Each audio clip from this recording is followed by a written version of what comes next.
Hello and welcome to The Lazy Cook. Today, I'm going to be showing you how to make some curried African yams. Let's begin. To start off, you'll need a yam. Just one is fine. You can use two if you're really hungry or really stocking up on yams, but one is fine. Some curry, some turmeric, and an onion, and 1 clove of garlic, and some thyme. Now, an African yam is not the same as a sweet potato yam, or as some people might just call it, a yam, period. Sweet potatoes are sweet, and African yams are not sweet. They're more like a potato. So, if you're searching for yams, you will want to clarify that these are the African yams you're searching for.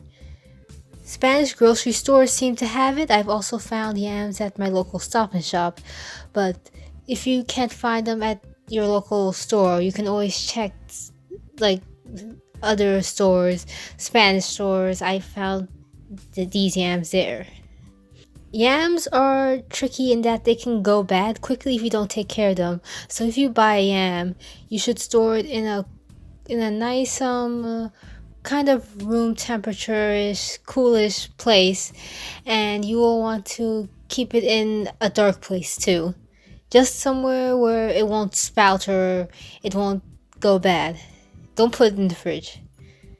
Now, in order to prepare your yam, you will need to chop off the sides. First, wash off your yam and then peel your yam using a knife, or I guess if you want to, you can use a peeler, but it'll be harder. Be aware that yams can sometimes irritate the skin, so if you're peeling a yam or you're using it with your bare hands, you will want to wash your hands, make sure they don't touch the yam for too long, and just stay clean with it. Cut your yam into several different chunks.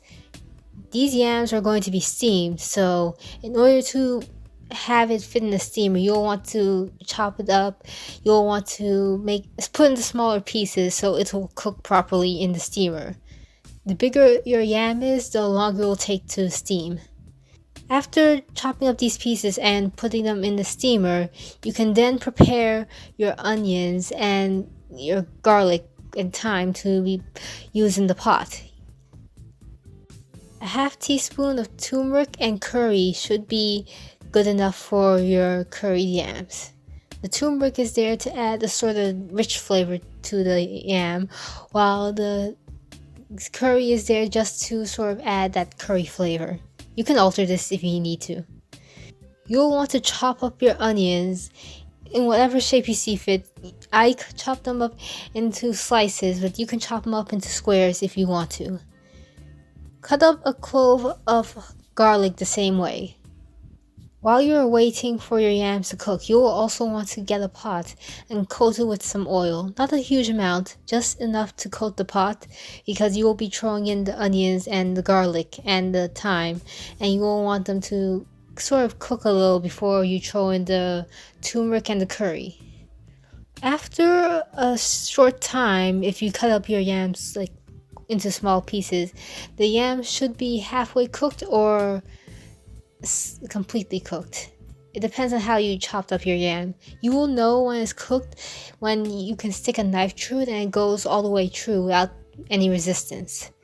You don't want to eat a yam raw or even partially raw, because if you eat it raw, it contains compounds that can seriously injure and kill you. So you want to make sure your yam is cooked, or if you don't have it fully cooked, you will want to make sure it cooks completely when you're cooking it in the curry.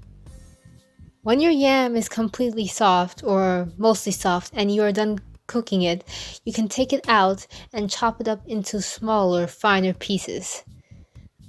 I chop mine up into sort of squares, not too big, not too small, in order for it to cook properly when I'm cooking it in the pot.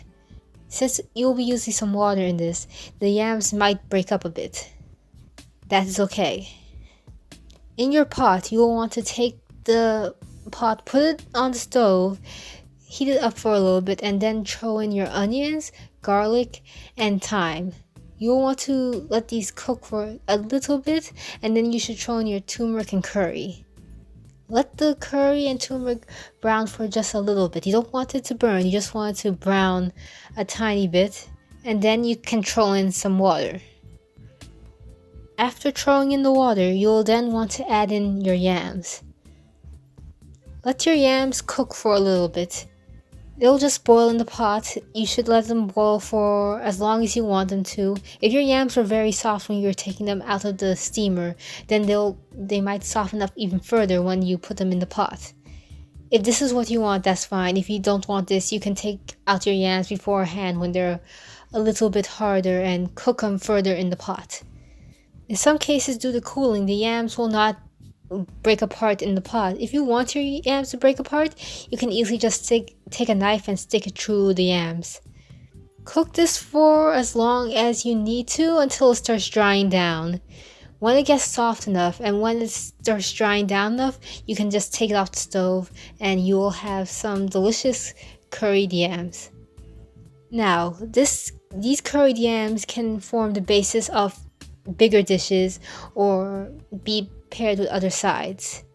Some people like to add spices or salt to their yams. I personally add some salt to mine, and I add a little bit of spice depending on how I feel that day. These yams go great with a variety of foods, a variety of dishes. You can have with pasta, salads, collard greens. You can get creative with this. Hopefully I've taught you how to make some delicious curried yams, and hopefully this recipe comes out good on your end, and hopefully you can use this to your advantage and put a wide variety of foods together with this as the base ingredient. If you have any questions or comments, leave them below, and like and subscribe if you enjoyed this video.